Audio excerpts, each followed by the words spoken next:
Everybody, welcome to the Building Excellence podcast. I've got Matt Bayliss on today with me, so thanks for being here, Matt. Really appreciate. Happy to be on. I'm looking forward to it. Yeah. So, if you wouldn't mind, give us a little background on yourself and tell us a little bit about your life growing up. Man, I grew up most of my life in Tulsa, born in Houston, lived in New Jersey for a bit. That was pretty interesting. And then I grew up mostly in Tulsa, private school kid from Tulsa, Oklahoma.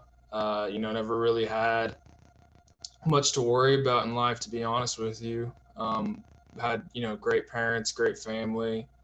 Um, just was very blessed growing up and had a lot of opportunities to grow, to excel, and went to a great institution for school. And so my story is pretty blessed, but I would say I was able to learn a lot from where I grew up and some of the people I was able to interact with, some of the opportunities that I had.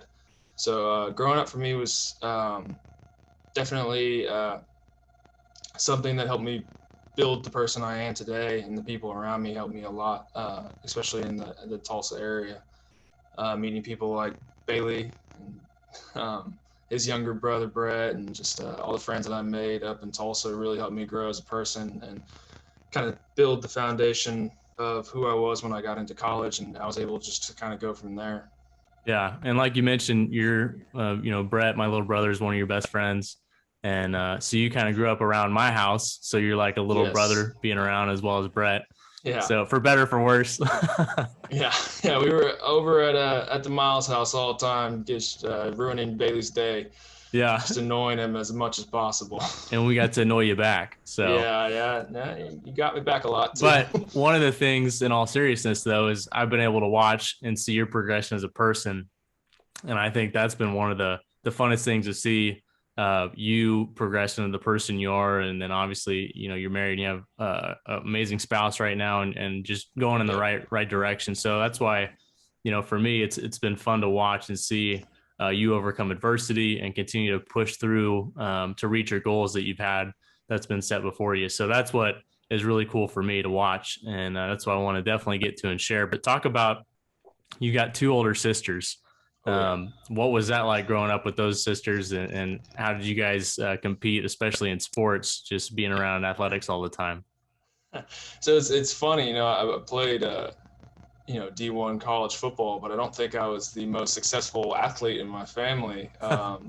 Elizabeth is my older sister, and she's was very she took care of me just because I was the youngest, and she was always kind of the second mom figure to me, other than my regular mom. But Christina and I, we were in high school together at the same time, and Christina was just star athlete, best basketball player, played volleyball, we're winning conference championships. And I came in, and I don't know if I could, I didn't further the Bayliss name in athletics when it comes to just overall success, but I was able to just kind of take both of them. Both of them were great education wise. That I think I learned a lot from them. Maybe them being so smart and successful in school, well, I may have been a disappointment to some of the teachers when I came through, because I wasn't anything like my sisters. But I was able to learn a lot from them, the way they handled school, and then Christina, the way she handled sports. I mean, she was a stud, and it was cool to watch her, succeed in what she did, and it kind of gave me, goals growing up. I wanted to be successful in the sports that I played, and um, it helped me kind of grow this foundation of, okay, I want to take my God-given abilities and try to do something with them. And I played as many sports as I could. She loved playing multiple sports. I loved playing. I played 4 sports my freshman year. Baseball, basketball, golf, and football. I had to give up golf my sophomore year, which is probably a good thing. I wasn't that good. Um, but just those playing all those sports, it really was helped me build myself as an athlete. But it was really me just trying to find what talent can I use later on in life. And when it comes to college, or maybe even farther. And I think I found that in football, and I was able to, use what I learned from them and just kind of take that into college, where, I had to start really focusing on school and, really dedicate myself to college football, because it's some people think it's easy to be a D1 athlete and that we're all special and treated so well, but it gets tough. It gets really tough. 4 years of constant, full days it's not easy. It was a little bit easier for me because I was a specialist, so I can't say that I was doing all the work that the running backs and quarterbacks and D linemen, all those guys were doing, but I was definitely there, and it got tough. Yeah, absolutely. Well, you talked about your sisters and how they set a really good example for you. Obviously, you have two great parents. Your dad played football at Texas Tech for a little bit, right? For a little bit. Yeah. I don't think that lasted very long. He was big in high school, but big in high school doesn't mean you're big in college. And so Yeah. I think that he was putting himself through college. So he was bartending and working on he was roughnecking in the summers. He was parking semi trucks in the winter. He was working at the bars as bartenders just to put himself through college. So I couldn't do that. I mean, I played college sports, and there's just no way. And, he's a lot tougher than I am. And I work with him now, and I've just been able to learn so much from him and what he's been through. And I think he was really happy that I was able to experience college sports without having to go through what he went through to try to do it. And he was definitely, very supportive, and so was my mom. My mom was a TU grad. She went to TU Law after Texas Tech, so they're very into the Tulsa community, and so moving back there, I think, really was a ultimate goal for them. And she raised 3 kids and managed to raise me, bless her heart, and she Yeah. dealt with me, and she's definitely someone that I look up to. And I've just always said, when I talk to people, that I've been blessed with just an amazing family. I know a lot of people don't get the opportunity to be as close to their family as I am, and to have such amazing supportive parents. And I'm glad I was able to take advantage of that. And that's also kind of one of my goals, is to make sure that friends and family and kids that I may have in the future, and my wife, that I'm just as supportive and there for them as possible. Mm-hmm. No, that's great. And one thing that people might hear your story and think, oh, well, he had a great family. Well, was there any pressure from maybe the achievement that some of your sisters had, like that fell back on you because you were the youngest, and Yeah. so you were watching Christina or Elizabeth, or even just knowing the background of your family?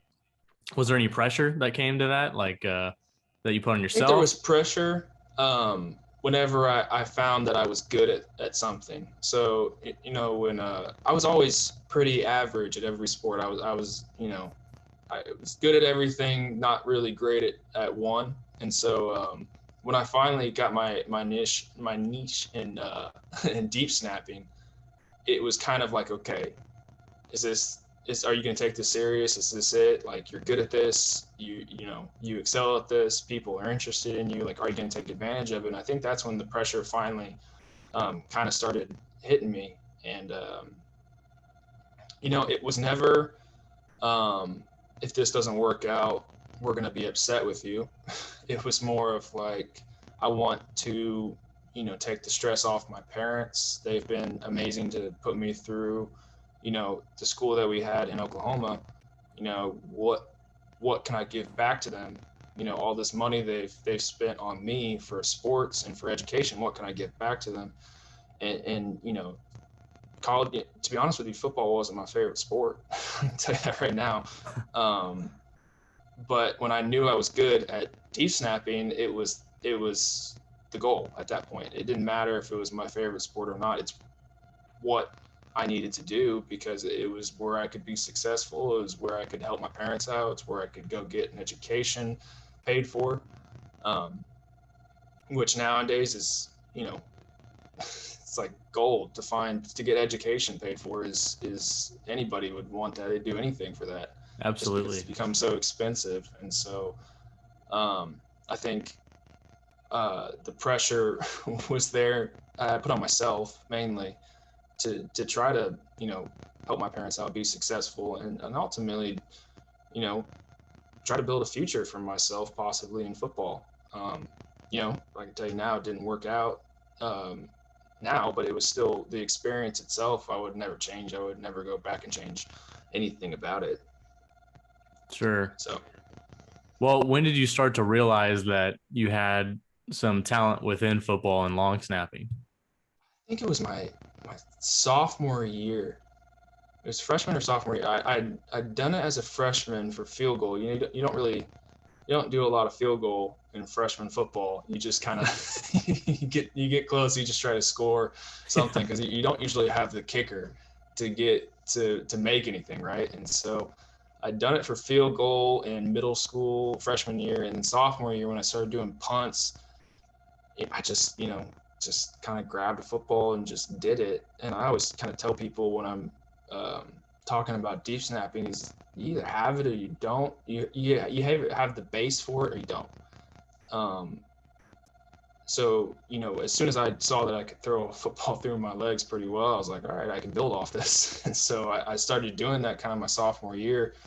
Um, I was snapping for practice. I was snapping for, I think the only game I didn't snap was the first game. We had a guy above me who started the first game, didn't do so well. So I was able to kind of step in my sophomore year and play varsity for the whole year. And that experience is playing young.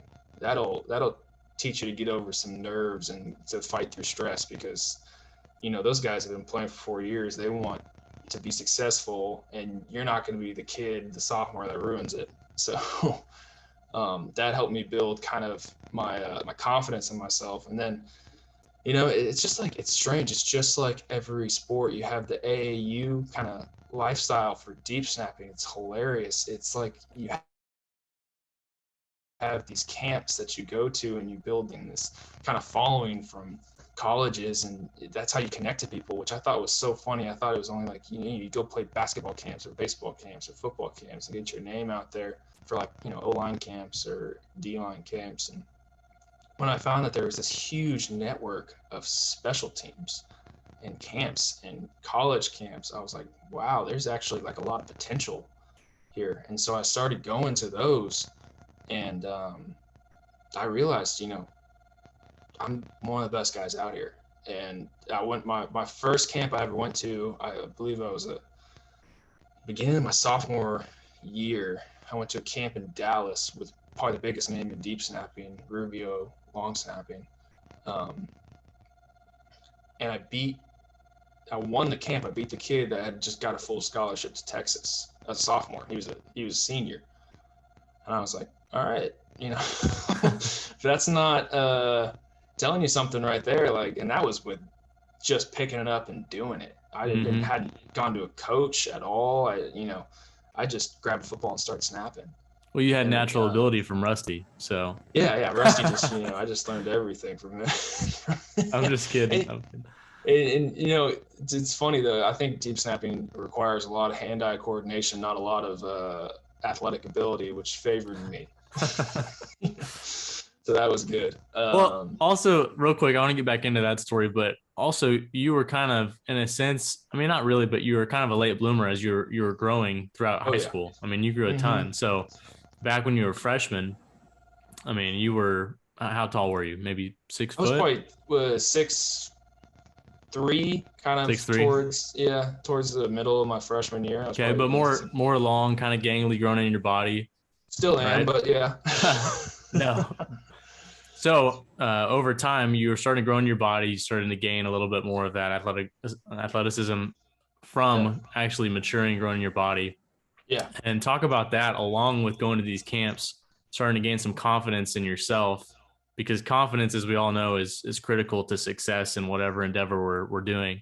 Okay. And I think you can literally see the progression of your confidence throughout high school as you progress in sports and academically, and then on to college, and even Yeah. now. But talk about that a little bit too. So, I wasn't I was still tall as a freshman. 6'3" is still pretty tall. And then I hit my sophomore year and I hit 6'5". And then just from there, from sophomore to senior year, I eventually hit 6'7". And freshman year, kid with braces, I was missing the two teeth. These two teeth I was missing.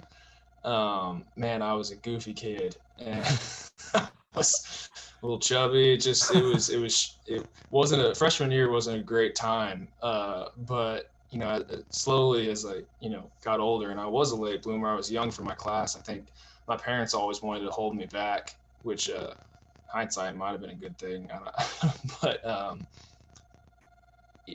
I started kind of developing more as an athlete.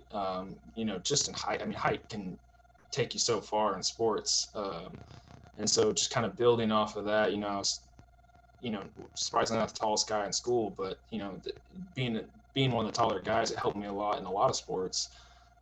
In football, it actually wasn't as important when it came to, especially deep snapping. I'd go to camps and I'd be the tallest guy there by 5 inches. And so in deep snapping, it wasn't so much a benefit. And so it was more of me building my confidence as just an athlete overall. And so playing my sophomore year, I think the small school lifestyle kind of helped me build my confidence, especially at Holland Hall when you only have 60, 70 kids a grade. You play. If you're good, you play. It doesn't matter what grade you're in. I know in the bigger schools, you don't get to touch varsity until you're a junior. And so I think, I was able to play varsity in every sport my sophomore year, some my freshman year.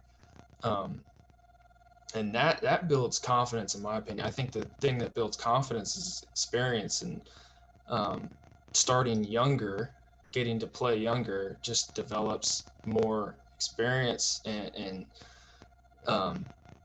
playing at those levels when you're young, you have a lot of pressure on you because you're trying to keep up with the older guys who are really good, and you're trying to be successful, not for yourself but for them.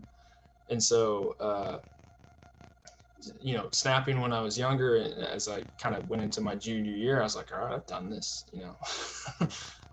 I've played, I've been on varsity. I'm basically at this point, I'm a senior in my mind, right? And so I'm playing basketball as as someone who's been there. I've playing baseball as someone who's played the best teams and played with the best guys at our school, and same with football. And we sophomore year, we went to SPC championship, and that, or freshman year was it?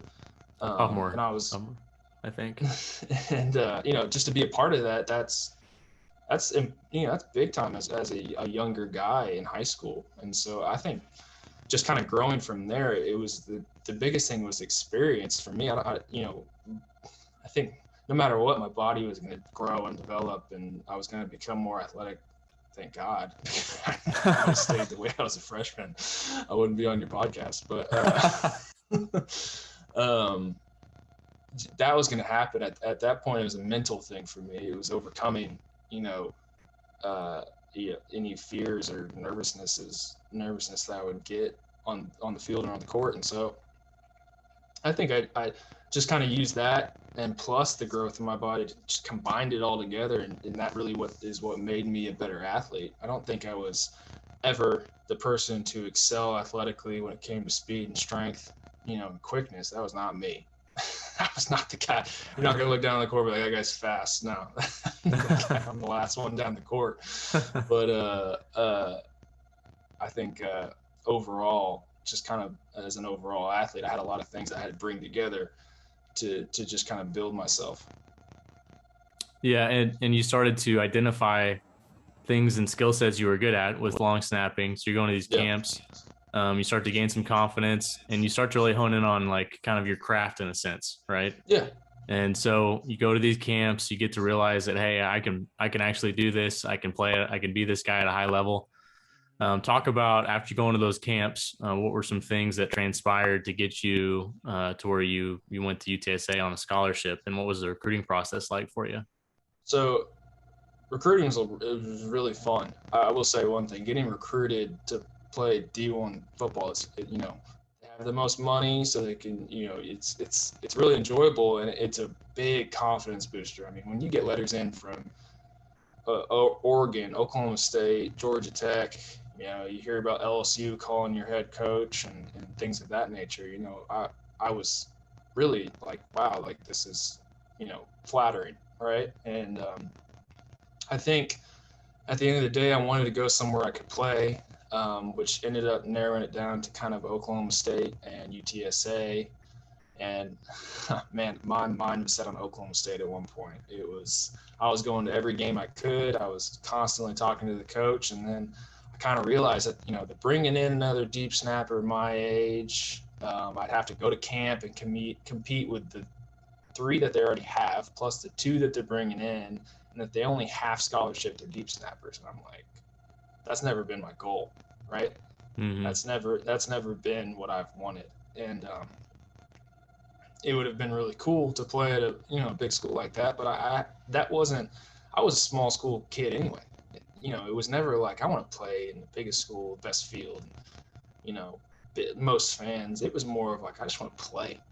And so UTSA was really, they were hounding me. Larry Coker was the coach when I went in. He came to the school, which just blew my mind because I was a deep snapper. What head coach comes and visits the deep snapper, right? You must be pretty good. Yeah, either that or they really needed somebody. And for those that don't know, Larry Coker was the head coach at Miami whenever they won Yep. the national championship in Yep. 2001, 2000, around there. I can't remember the year. It was it was a while back. Yeah. The U team. He had been through a lot of experience down there, but just overall recruiting, that was a huge confidence booster. And so finally, when I realized kind of OSU was going to be this really tough situation to get onto the field, not that I didn't want to battle adversity, I just knew at the end of the day I would be fighting for half a scholarship. That's just, to me, I just don't feel like that's worth it. And so I went and down to UTSA and I visited, and I actually really liked the campus. It's different. It's not like those big spread out OSU's, A&M's, or where the campus takes up the whole city. It's very compact, and I was like, this really reminds me of the small school lifestyle that I've grew up in. And I didn't do the whole signing day thing. I signed a preferred walk-on in a conference room by myself and faxed it all by myself, just because that's kind of how I wanted to do it. I didn't want to do the big table with the hats, and I just didn't. It's not really me.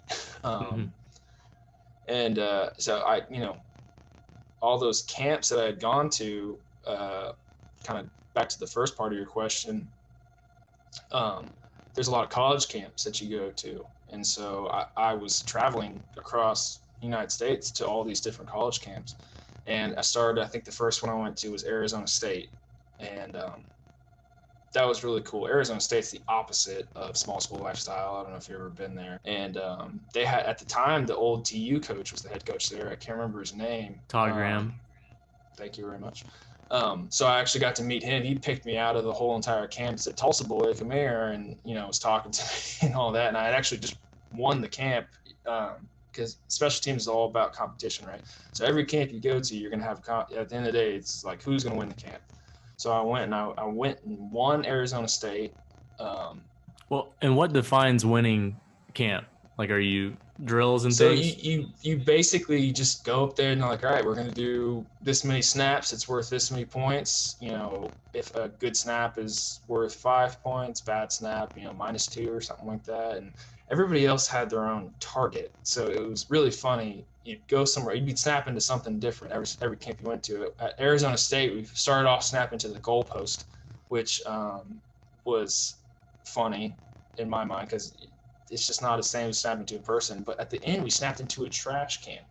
And so it's standing straight up, and you're snapping the ball 15 yards away from the ground.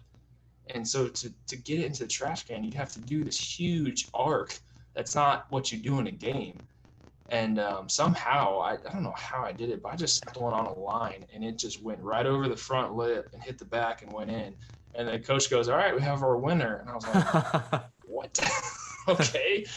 They gave me a couple Arizona State Arizona State shirts, and uh, told me good job, gave me a recruiting letter, and sent me on my way, and let me talk to the head coach. And to be honest with you, it ended there. I contacted them back, but they had a freshman already there that was going to start, and so it was kind of one of those things where I didn't get the opportunity. And then I flew up from there to Oregon, and I snapped at Oregon and won that one.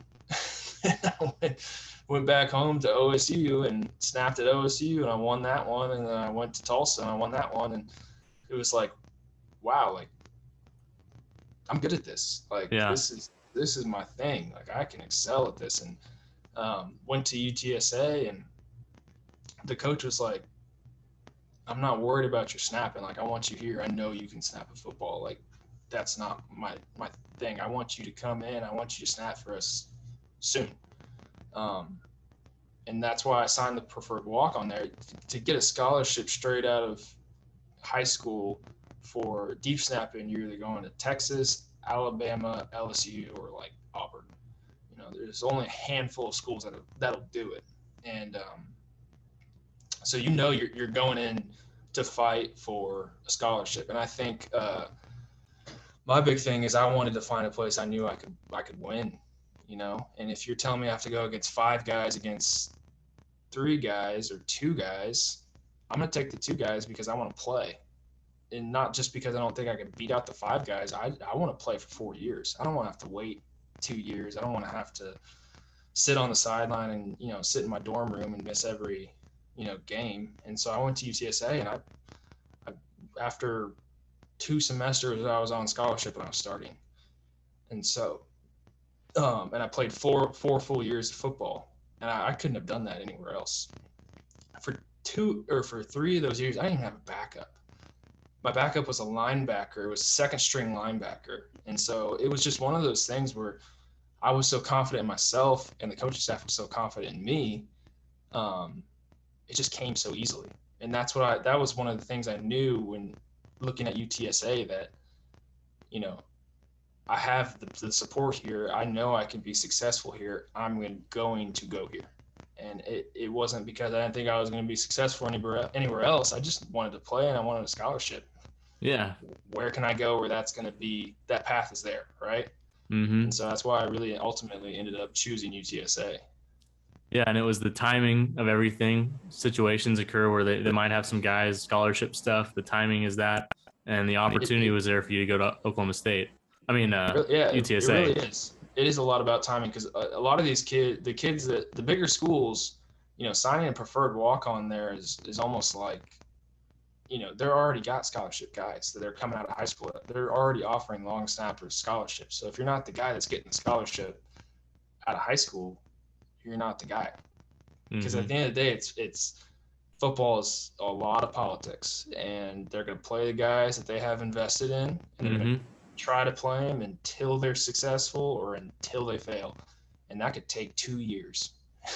Yeah. You only got 4, so I'm going to the place where the coach wants me. Yeah. That's why I always tell people, I'm like, go where you're wanted. I don't care if you want to play for a national championship and ride the bench the whole time. If that's what you want to do it. But at the end of the day, you're going to be happy where you're wanted. If everybody at the school doesn't like you, or the coaches don't have faith in you and aren't confident in you, you're not going to be confident in yourself, and you're not going to be successful. And so I went somewhere I was wanted.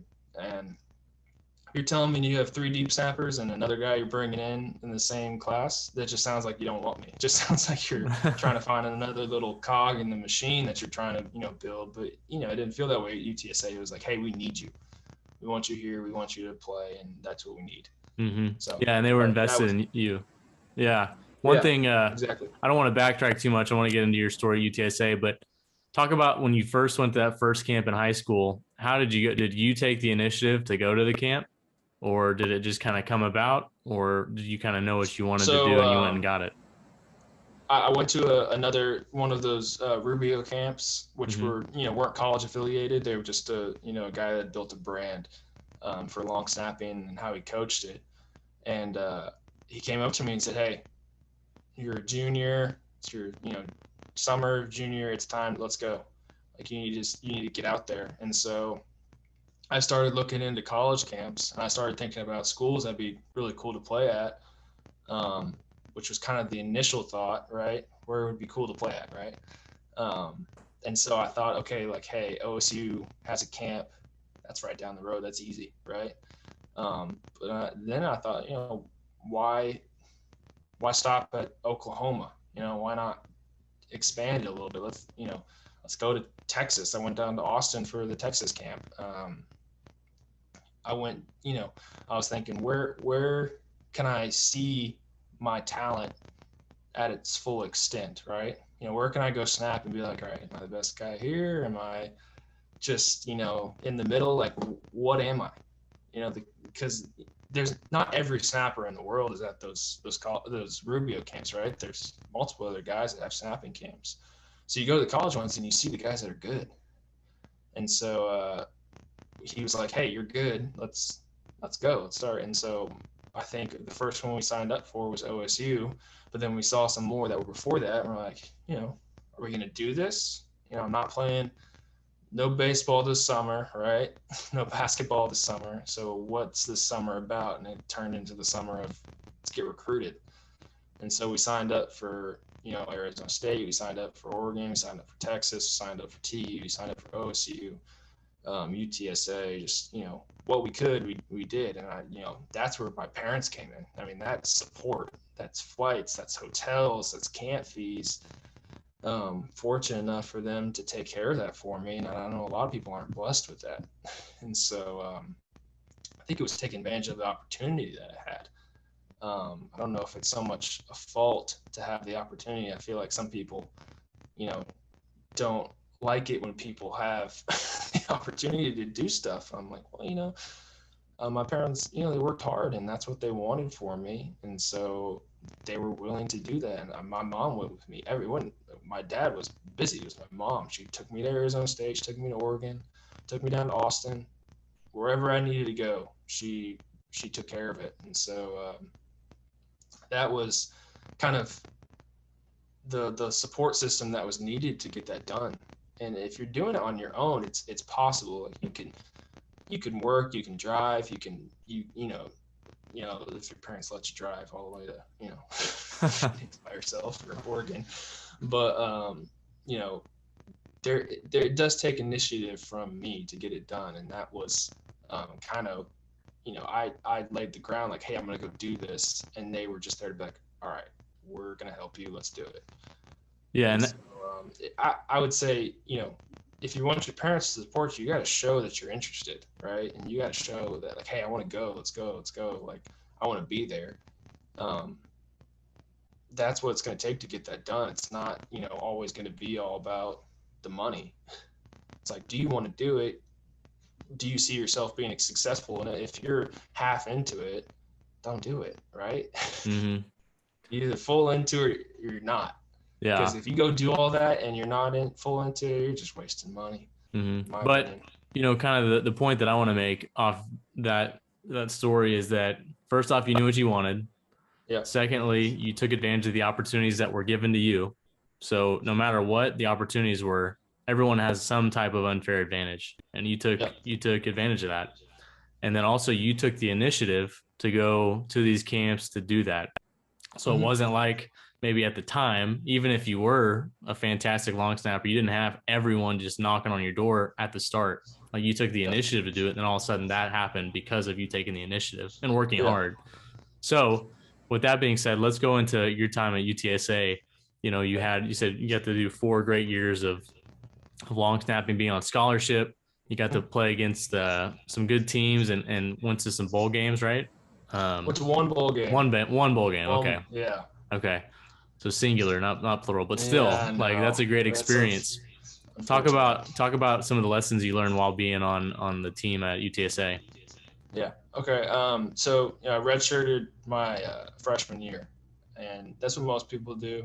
But what was weird for me, I was a backup deep snapper as a redshirt. So if the opportunity ever came, I was in, and there goes my redshirt year, and now I'm, 1 year less because you have 4 to play or 5 to play 4, right? So I was there for 5 years, but I played 4. But overall, my redshirt year was a big culture change. It was, in high school, it's not all about sports. It's not all about one sport. It's just about being a high school kid and just kind of being an athlete and a student overall. When you get to college, it's football. And as a freshman, you're not in the hardest classes, right? You're just getting going. So you're doing your education, but you're 100% about football. It's 6 a.m. You're in the locker room. You're practicing right after 7 8 right after film. You're out there for 3.5 hours. You go to class, and it turns. You think, oh, I'm going to college. It's going to be, it's college. It's fun. It's awesome. It's you get to, and it was. Don't get me wrong, but it turns into a job, and I don't think I was prepared for that. It took me a couple months to get comfortable, maybe a little bit longer, because you are constantly, your day is football. 100% of your day is about football. If you're sleeping, it's because you're getting rest for football. If you're doing homework, it's because you're making sure you're eligible and you're getting it done before practice because football is priority one, right? And so that was the big culture change for me. I learned that at the beginning that you had to be focused on your sport, and then from there you'd learn how to balance everything, right? You just kind of had to establish yourself. For the first couple months, I just went to camp. It was no school, all football, all day. It was an interesting experience, actually a really fun experience. As a specialist, I know anybody else on the team would tell you that camp is brutal, and I would agree with them. For them, I think what they did was crazy and tough, and that was incredible what they went through. As a specialist, it was getting comfortable and confident in yourself, and so camp was definitely a learning experience. And then it was camp straight into season as a backup deep snapper as a freshman. And so I was taking all twos reps. And if you're taking twos reps, there's kind of this pecking order. And you're taking twos reps, you're part of the team. You could play at any moment, right? If you're on twos, right? So you're not the freshman that everybody just kind of like pushed off. So he'll play in a couple of years, right? Or, he's not that. He's just a scout team guy. Like I was like, hey, deep snapper goes down, you're in, buddy. We play Houston this year, and we play, teams that you watch on TV. Like we play them all this year, so just be ready. And so that was a huge kind of shift in my mentality. It went from, just being an athlete and being good at deep snapping to like, hey, time to apply it. Here we go. So getting comfortable took me a little while, but overall, that's when kind of the base mentality started forming for me and who I was as a person. I think college sports put you through a lot of adversity, and so that's where you kind of learn to handle tough stuff. And so are you gonna fold, or are you gonna fight through it? And I think I wasn't the most athletic, or I wasn't the strongest, wasn't the fastest, right? And so there's a lot of adversity in the weight room. Probably the weakest guy on the team, right? And that's that's actually pretty tough to to be. Me and the freshman kicker are the weakest guys on the team. That's not that's tough to go through, because these guys are big dudes throwing around 500 pounds like it's nothing, and you're doing a quarter of that for a different workout, right? Yeah. What was you had a teammate? He plays for the Saints, right? Is that right? Oh, Marcus Davenport. You and Yeah. Marcus, if you guys were to go against each other, you would definitely put him on your Yeah, back. I'd take him. Yeah, if he ever listens to this, he knows I'll beat him in anything. But yeah, he was my height and about 45 pounds heavier than me, and 3 times as strong. Guys are these. It's just, you finally see freak athletes. Like that's what the first thing you kind of get accustomed to is to seeing everybody on this team is good, right? You know, in high school, you had your kids that were, they're there, right? You know, they're trying, right? But everybody on the team is good. They're strong. They're athletic. And so walking in, you know, being the deep snapper, who in a lot of people's minds is probably the least important position on the field, and then also being the least athletic and the weakest, it was a lot of adversity just my freshman year, kind of overcoming that. You know, what's my mentality? Is that going to affect me, right? Is that going to change? Am I going to give up right there because I'm not up to par with these guys in some instances? And in my mind, it was like, I'm not up to par to the D linemen. Who cares, right? I'm a deep snapper.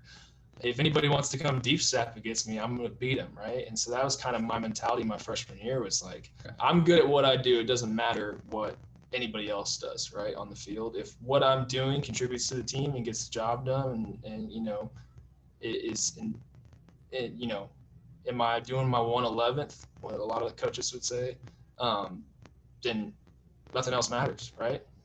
As long as I'm being successful in what I do. And so I had to learn that pretty quick, that I won't be the strongest, I won't be the fastest on a team ever.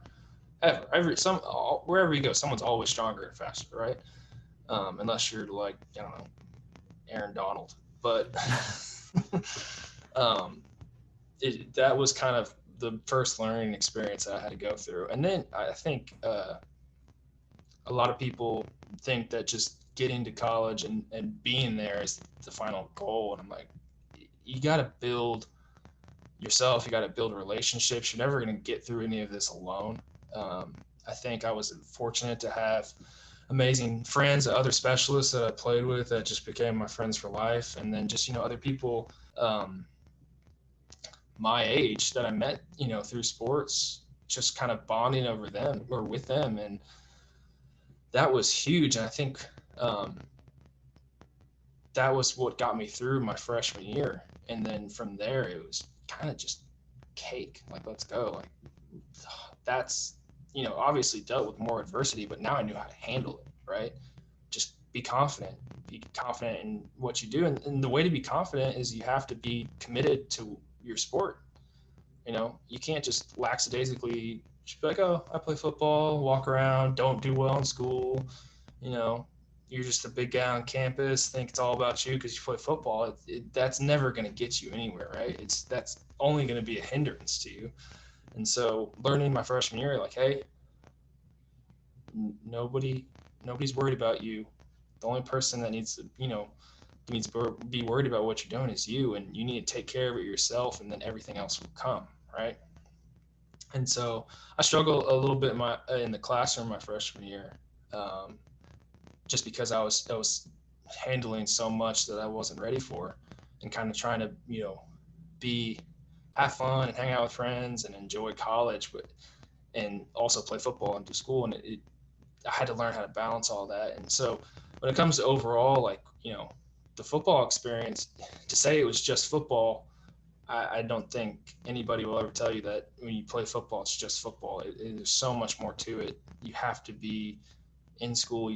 You're not going to get through without a community around you. And then, you know, once that's all built, football is so much easier, right? If you come home after a workout and, you know, you're behind on 10 assignments and you have no friends, it's gonna be tough. Like, it doesn't matter how well you did in practice, you know, it's just not gonna be there.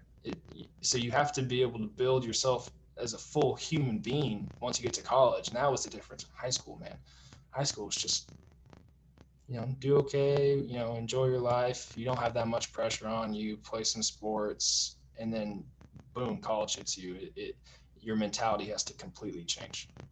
Mm-hmm. Yeah, and I would say kind of what you touched on, you know, confidence comes from your experiences and the preparation leading up to when you play or whatever endeavor you're in.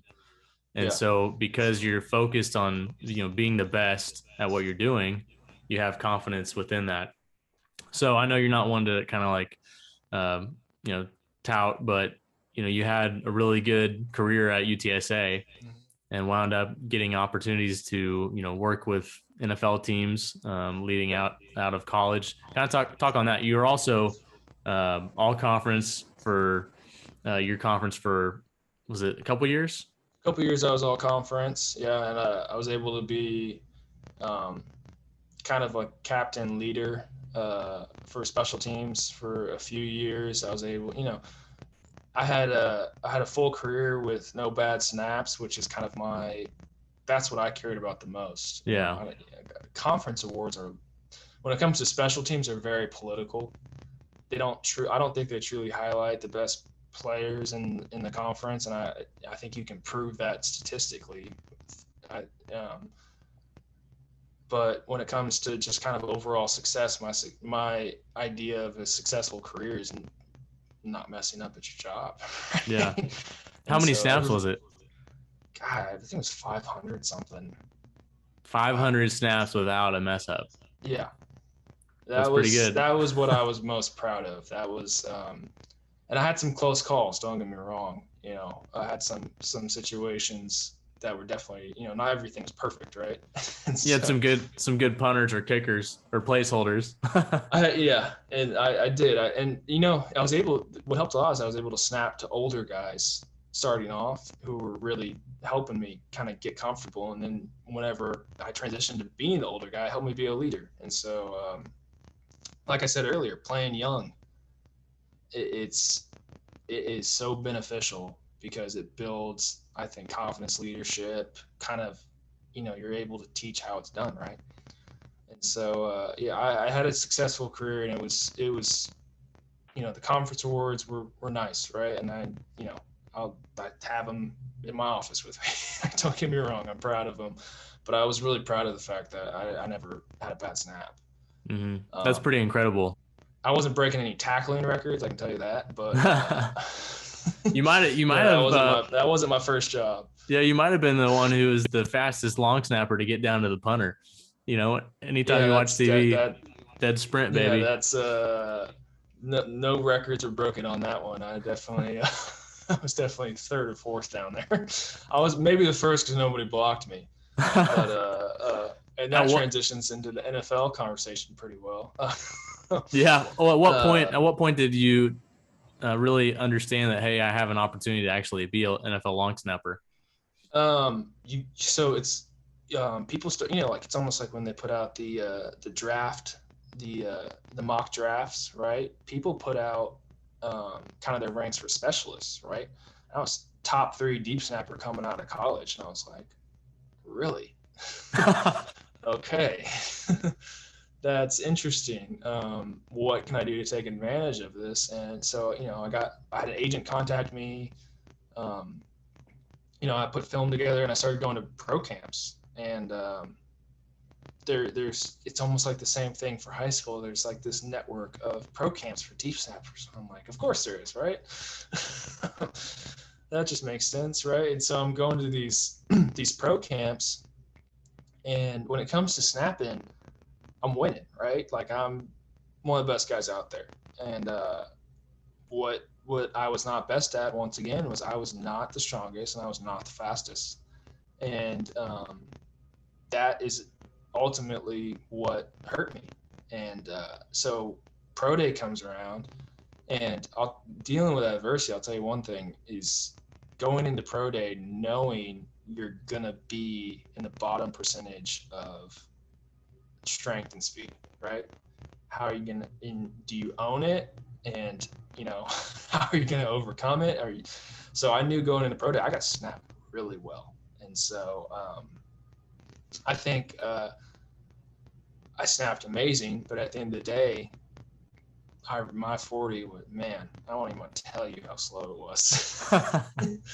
And so that was a big learning moment for me. It was, you've made it this far, you're a great deep snapper, but when it comes to speed and strength, you're just not there. And so was it sit and pout and, just let it ruin your life? Nah. Like, all right, you know, I, I, I had an incredible career. had the opportunity to say that people were looking at me for NFL football, I would have never guessed that as a freshman in high school or sophomore in high school. If you would have told me what I was doing in college, I would have told you I was at OSU, at a frat or something, just doing school, right? Um, but just sitting there being like, wow, I actually got the opportunity to have an agent, to be potential NFL, deep snapper, and to have coaches and scouts looking at me, talking to me. I would have never thought that was possible. And for me, I knew that I had um, really taken advantage of what I was good at. And when it came down to it, I at the end of the day, I wasn't fast and strong. And you can change stuff about yourself and make yourself there, but I think a lot of it has to do with genetics. Especially when you get to the NFL, you see those guys and they're freak athletes. The guy that I played with, Marcus Davenport, I mean, guys like that, those are NFL guys, unicorns amongst college teams. Like to be the guy on the D1 football team, to stand out, that's an average NFL player, right? That's not even the top guy. And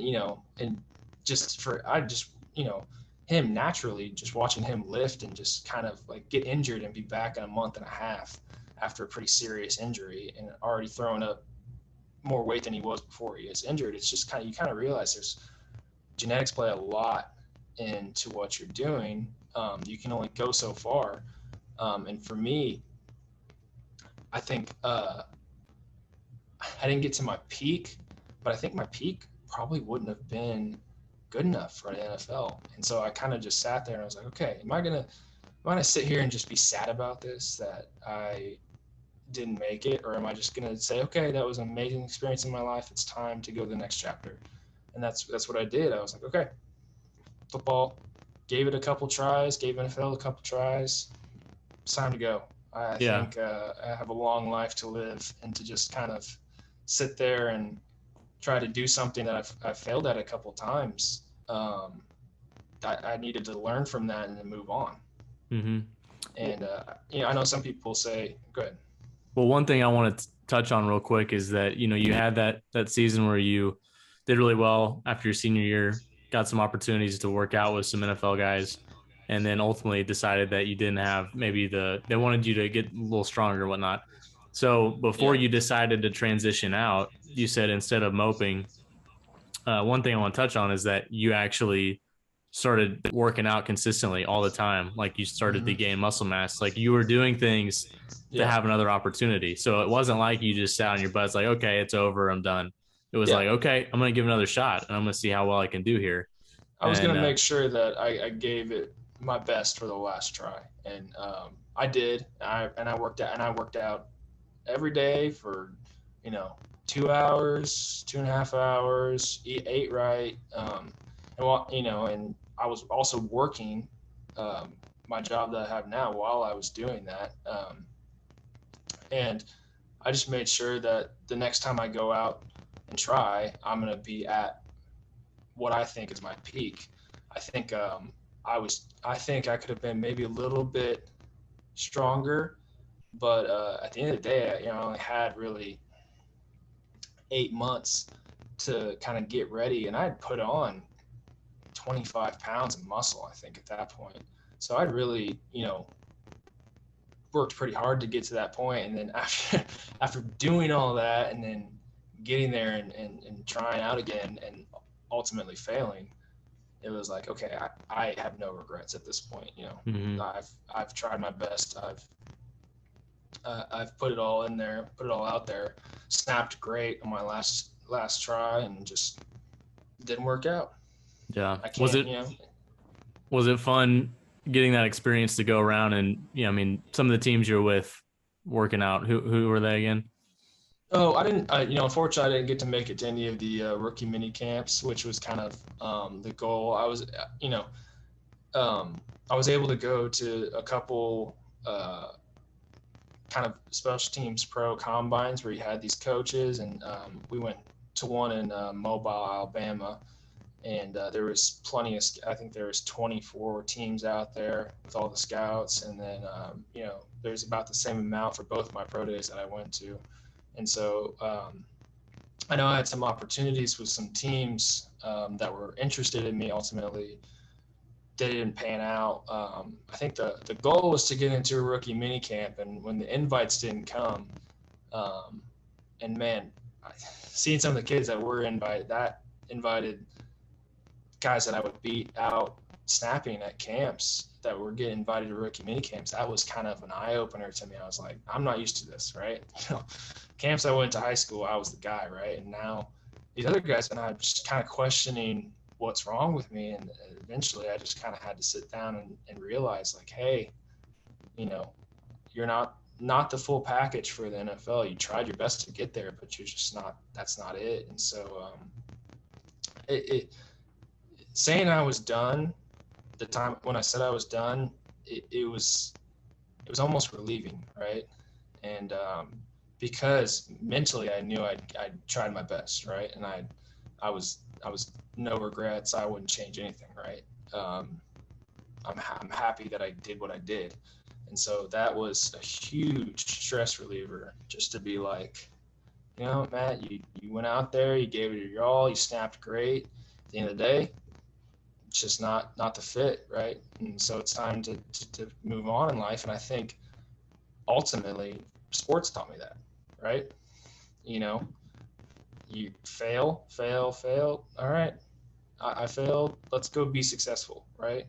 Like, let's learn from all these failures. Let's go be successful somewhere else, or even in the same thing. Don't let the failures just ruin you, right? So, like being in the weight room as a freshman, just, technically failing, right? Not being the strongest or not being the fastest, but it didn't stop me, right? And so I kind of had to take that into this next chapter. Like, don't let the failure stop you. Let's go. Don't sit around and pout about it. That's never been you. It's not what sports taught you. It's not what your family taught you. It's time to move on. And ultimately, I think it was the best decision for me to just kind of let that one go.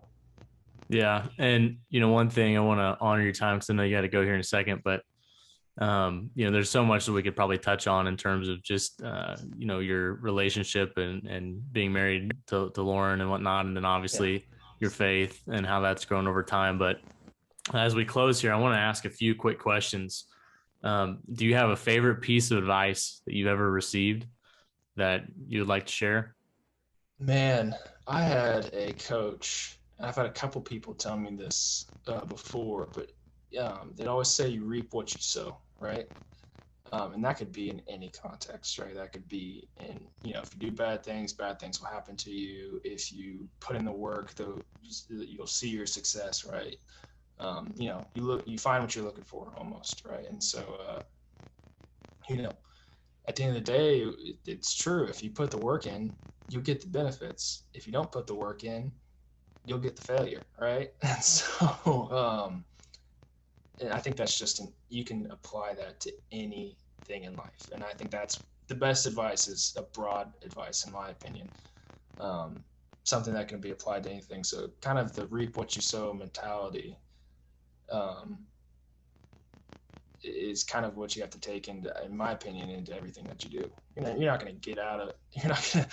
The work you put in is what you're going to get out of it. And so I think that's probably one of the best things I've ever been told. Absolutely. This podcast is called Building Excellence. What does building excellence mean to you? I think building excellence is being happy in your success. I think a lot of people can do great things in life and maybe not feel satisfied by them. I think a lot of people tell me now is be happy in what you're doing. And I think to be excellent in something, it's kind of the combination of success and happiness, right? You're doing something you love, you enjoy doing it, and you're being successful in it, and you're using that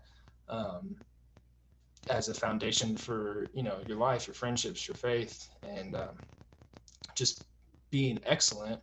It just comes with your overall mentality and happiness, right? I think a lot of people put emphasis on success and money. In my opinion, I don't agree with that. I've met a lot of wealthy people that aren't happy, right? And so it's just being excellent in what you enjoy doing, being successful in what you enjoy doing. It doesn't matter what it gets you, as long as it's making you happy and you're enjoying your life and your friendships and your family. And kind of just, you know, applying that to, you know, my marriage is just being excellent in my marriage, and that's just being happy and working hard and being dedicated, right, to my wife and to our relationship. Um, that kind of shows a small part of excellence in my life, I believe, and I think that was built by my faith in God, um, and just kind of having that foundation. So at the end of the day, I just really think if you're just doing what you love and you're finding success in it, I think that's what kind of defines your excellence. Yeah, that's great stuff. Well, Matt, thanks for being on the show. And also just thanks Yeah. for, it's been fun. Obviously, I talked earlier to watch you grow from, you know, a young middle school age kid into who you are now, and then to see the progression and what you've done and the faith that you have, and to be a good husband. It really is, definitely proud of you and excited for the rest of your career as you move into oil and gas, or you've been in oil and gas now. Maybe we can do that Yeah. another time on another show. Yeah. I But appreciate thanks. it, Bailey. Yeah, thanks for doing this, and really appreciate you coming on the show. Yeah. I will say it's great to see where you are and what you're doing, and your faith, and obviously your amazing marriage with your wife and everything that you all are doing, and the kind of the foundation that you've built. It's awesome to see. Something I definitely look up to. So Appreciate that. I appreciate you.